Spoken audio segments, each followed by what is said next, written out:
when Doug Peterson was assembling his staff, I think he did an incredible job building out this defensive coaching staff. I think there's two big names on it that are really going to make a huge impact for this Jacksonville Jaguars roster. You have Mike Caldwell, who was formerly the Tampa Bay interior linebackers coach. In 2021, as the interior linebackers coach, Mike Caldwell had both of his interior linebackers eclipse 115 tackles, 80 solo tackles, and 12 tackles for a loss.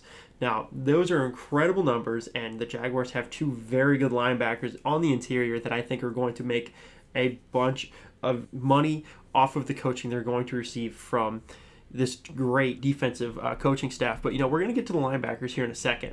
Brenston Buckner is someone that I think will make a very nice impact on this defensive line. While he was playing, he had over 400 tackles from the interior of the defensive line, which is crazy. It honestly seems like, with how much they rotate in and out. But then he's also, he's coached some of the best pass rushers in the game.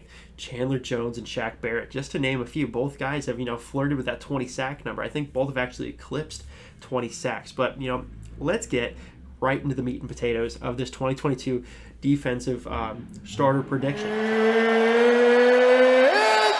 time! Hey, absolutely, Bruce. It is time. For this one, we're going to be using a base 3-4, two corners, two safeties, keep it nice and easy. We're not going to throw any crazy formations in there to make things complicated. We're going to start off with the pass rushers. Josh Allen, he's got to be the starter of this defense. He's one of the longest tenured Jaguars on this defense now. He was a rookie when he made his first Pro Bowl. He has yet to make another one. I think the biggest glaring thing with that is that he was opposite Calais Campbell, other great pass rushers. Once they left, he kind of just dropped off a cliff, and that's when this little disappearing act that he's been having kind of started to appear. He had a bit of success, getting to the quarterback, 16 quarterback hits a year. But after that, he's like I said, he has disappearing acts. It's a super weird thing that he goes through.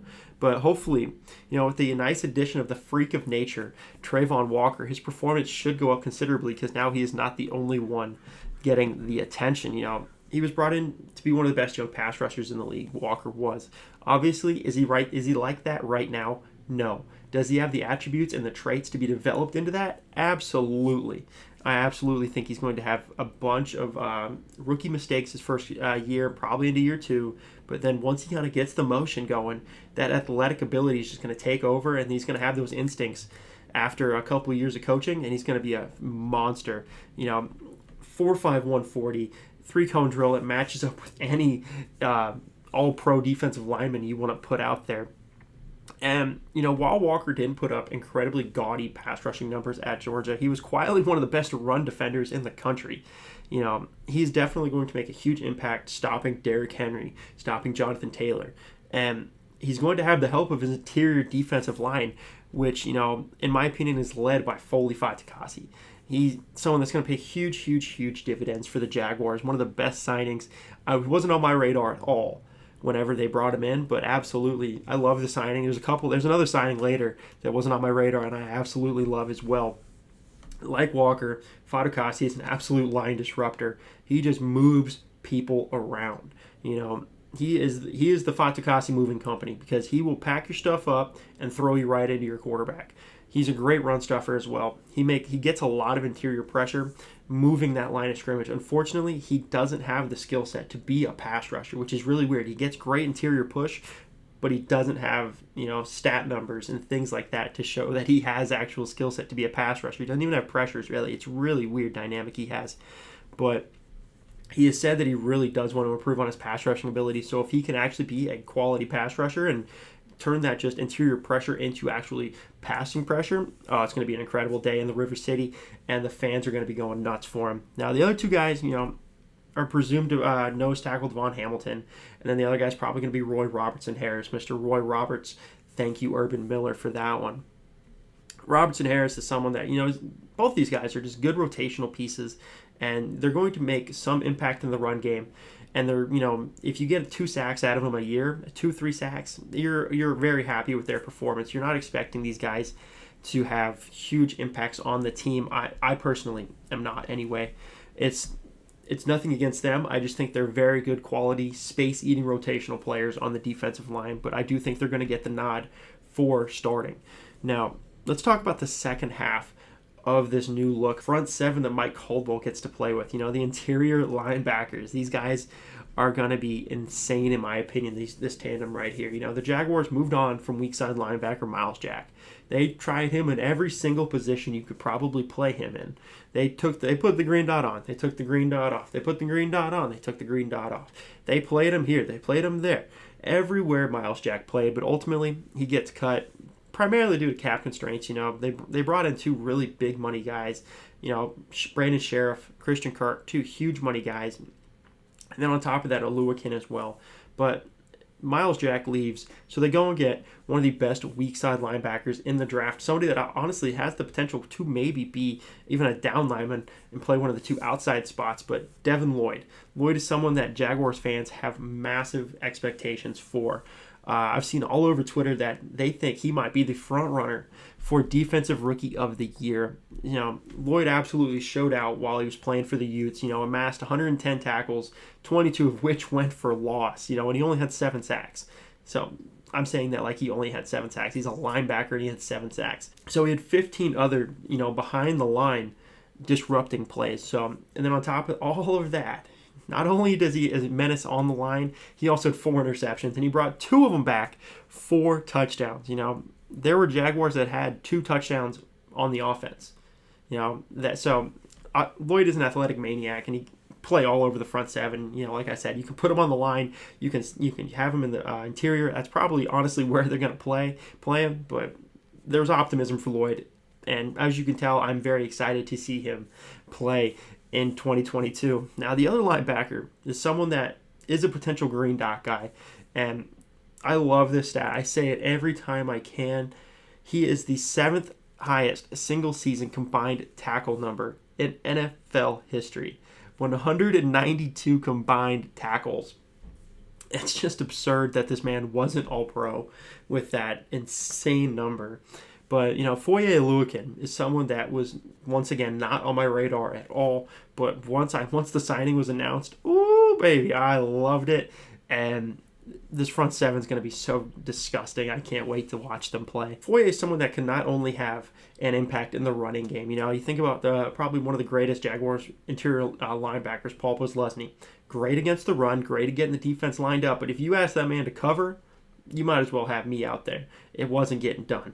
Foye Oluwakin absolutely can make impacts on the passing game as well. In 2021 alone, he had 3 interceptions and well as 6 pass deflections. So this front seven is primed to have a great year, both affecting the quarterback as well as squashing probably anything that happens around 10 yards off the line of scrimmage. With the athleticism from the linebackers and the great run stuffing from the interior offensive line or defensive linemen, this front seven can absolutely be a feared unit across the National Football League. So this is an open letter to Derrick Henry and Jonathan Taylor.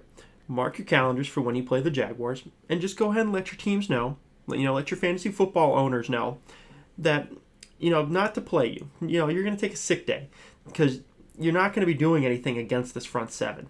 You're going to be getting stuffed at the line every single chance you get, and I would hate to see you guys have, potential Hall of Fame careers ruined by a stat line of like 15 rushes for 30 yards. Because that's what's going to happen when you go against this Jaguars front seven. They're fast, they're physical, and they're just freaks of nature all across this front seven. So if you want to test your luck, go ahead, but you're not going to have any success. I'll just let you know right now. But let's get on to the secondary, all right? The 2 starting corners should be fairly obvious. It's arguable that it's the only room in the entire video that doesn't have new people in it. Both Shaq Griffin and Tyson Campbell are both returning from 2021 into 2022, And due to the fact that the front seven improved so much, I can absolutely see these two having better years. Obviously, Shaq Griffin was brought in last year during free agency to give the team a much-needed veteran in the cornerback room because they didn't have anybody. It was like Trey Herndon was their was their veteran presence for that room, and he did just that. He was a very good quality veteran in the back half of the field. Now, while he did absolutely have a decent year, he needs to work on his hands because it seemed like almost every other game at the start of the season, was he dropping an interception? Was he, it was bad. He needs to work on his hands, and he absolutely is. Now, on top of that, he almost had a 70% catch rate and 110% passer rating when opposing quarterbacks looked his way. While a lot of that probably does have to do with the fact that the whole Urban Miller era, and that funk is gone. That funk is gone. It's out of the building. So we should absolutely get back to where he was in Seattle. I do think he has a great opportunity to do that. And Tyson Campbell is going to be entering his second year and is primed for a massive, massive, massive leap forward. I make this comp all the time. I really do like this comp of him. A.J. Terrell had a huge leap from his rookie year to his second year. He was an all-pro in year 2. I believe he was first-team all-pro. Campbell started his rookie year atrociously. It was bad. And he was always in position, but it just felt like he never turned his head to see the ball. It was the weirdest thing ever. I remember just yelling at my TV. I could hear other Jaguar fans all across the world yelling at their TVs as Tyson Campbell almost has the ball bounce right off his helmet because he's not looking for the ball. And if he had just turned around, it'd have been the easiest interception of his life. But second half of the year, they swapped that defense over to a more zone coverage, and the light switch flipped, and you broke the handle off. Because once it was on, Tyson Campbell was playing amazingly. His 2 interceptions came in the final 6 weeks of the year. And then his 60% of his pass breakups came in those final 6 weeks. So, just like Devin Lloyd, the expectations are very high for him from me. But I do believe that hype is more than deserved, and I'm very excited to see what Tyson Campbell looks like, playing with a better pass rush in front of him. Now, let's finish off with these safeties. Rayshawn Jenkins, this is going to be a weird phrase, weird metaphor, I know, but he honestly seemed like an interior offensive lineman at times. What I mean by that is you just didn't notice him until he did something wrong. Now, whether it was a missed play or him taunting one of the Patriots players while they were down by like 700 in that game, and, just stupid taunting penalties. Rayshawn didn't play terribly, and he was a good in-the-box strong safety for the Jaguars. And I want to say this. Could the Jaguars get better by replacing him? 1,000% yes. Are the Jaguars going to be okay and have a successful season if he's playing strong safety? Absolutely.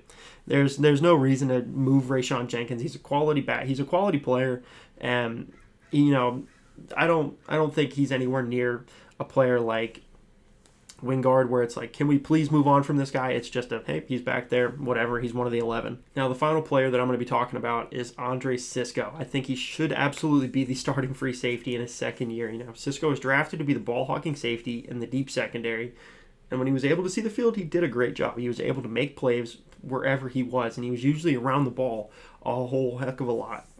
In fact, the only time he played 100% of the defensive snaps, he recorded one of his 2 forced fumbles. So, absolutely, I do think that this should hopefully be the year Cisco goes back to what he was doing in college at Syracuse, where he had 13 interceptions in 3 years and was just an absolute playmaker for Syracuse. Overall, I do think this defense has a chance. If I had to give it like a percent, I'd probably say it's like a 10% chance that they can kind of almost resurrect Saxonville. But I'm going to need to see a whole lot more before that goes anywhere else. Obviously, there's some incredible players on this defense, but at the end of the day, they're just players right now. Half of them weren't even on this roster, But if I had to, give an early finishing prediction for them, I absolutely do think they're a defense that could probably finish top 13, top 14 in the league. I really do think that front seven is going to make a huge impact, and that secondary is absolutely going to be the weaker link of the two. I'm very excited to see what those linebackers look like. I'm very excited to see what, obviously Trayvon Walker, the number 1 pick in the draft, what he does going forward. Thank you guys so much for watching. Stay safe and go Jaguars. How about them Jags? Come on, Joe! Ah!